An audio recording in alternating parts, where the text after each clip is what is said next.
Hi children, good morning. In the previous class, we discussed about refractive index.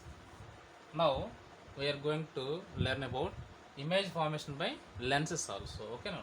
So, first of all, what is lens? What is lens?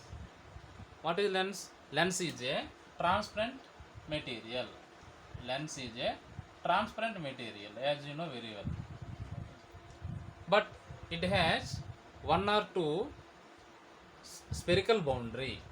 Lens is a transparent material having either one or two spherical boundary. Means this is one type of lens having two spherical boundaries. This is also spherical boundary only, and we will call this lens is convex lens.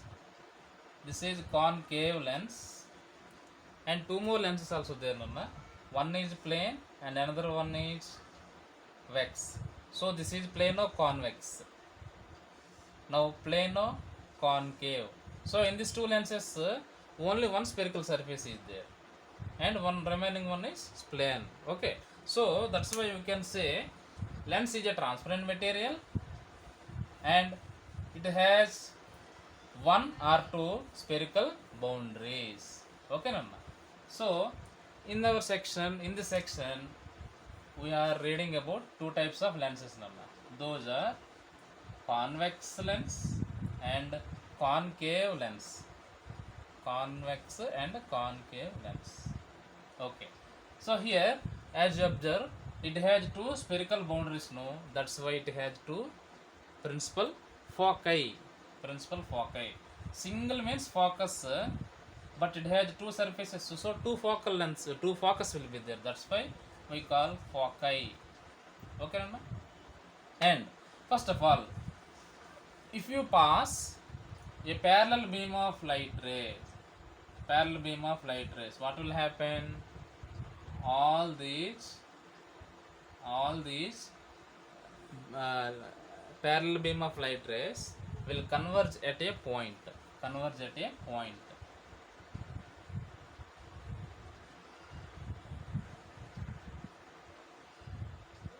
This is what we call focus number. So all the refracted rays after refraction converge at a point.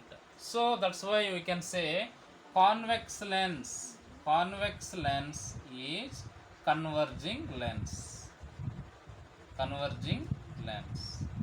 Okay, so this one also incident some parallel beam of light rays. After passing through this concave lens, all the refracted rays will be diverged in different directions. So what we have to do? We have to extend these refracted rays. Here this is what we call focus now. Okay. So as in the case of here what we call this one? This concave lens is diverging lens. Concave lens is diverging lens. Because diverging is happening in this case, converging happen in this case. Okay, as in the case of spherical mirrors, here also some terms will be there. Once we have to see the terms. Okay, principal axis and focus and radius of curvature will be there in that case, but here not like that one. Principal axis, focus and pole is there at that case. Here optic center will be there. Okay, so this is convex lens. This geometrical center is called O, means optic center, and line passing through that one is what we call principal axis, and it has two spherical surfaces. That's why two foci will be there, f1 and f2. Double the focal length here, 2f1. In the mirror what is there? F and R. Here instead of R, 2f1. Here 2f2. Okay, same in the case of concave lens also.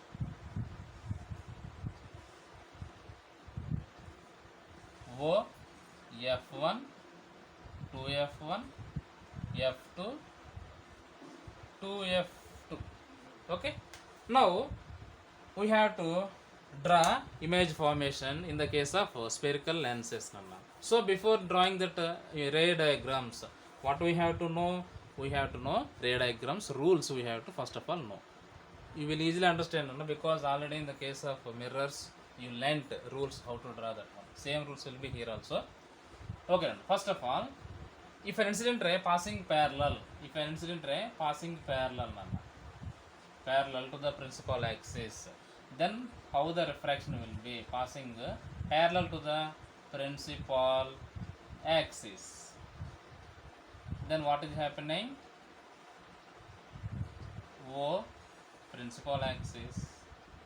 Okay, if this is incident ray passing parallel, so as you know very well before only, every ray will be passing through focus one because convex lens is convergent lens, converging lens, so it passes through a point that will be focus only. So this is the first rule. Then what about in the case of concave? They are also same only. Yes, this is now we indicate f1, here f2. Okay, so this is diverging lens, so it will go in this direction. We have to extend. So anyway, incident ray passing parallel to the principal axis means after refraction it passes through focus. Next, second, if an incident ray passing through optic center, what will happen? Definitely it doesn't undergo any bending, it passes straightly. Okay, if we pass an incident ray through the center without any deviation, it goes on. Without any deviation, it passes through the optic center only in the case of concave also. And last one, if an incident ray passing through focus, then what will happen? If an incident ray passing through focus,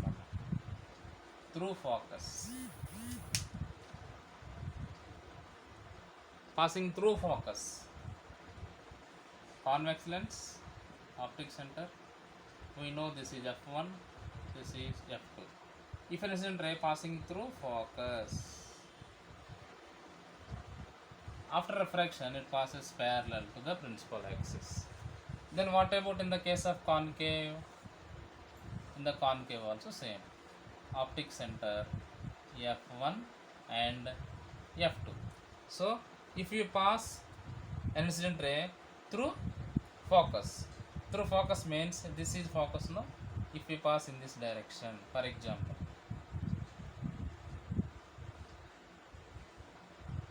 in this case, actually it is divergent, no? It goes in this direction, we have to extend. So this is incident ray, it tries to reaching through focus, but it is after refraction parallel to the principal axis. These are the rules.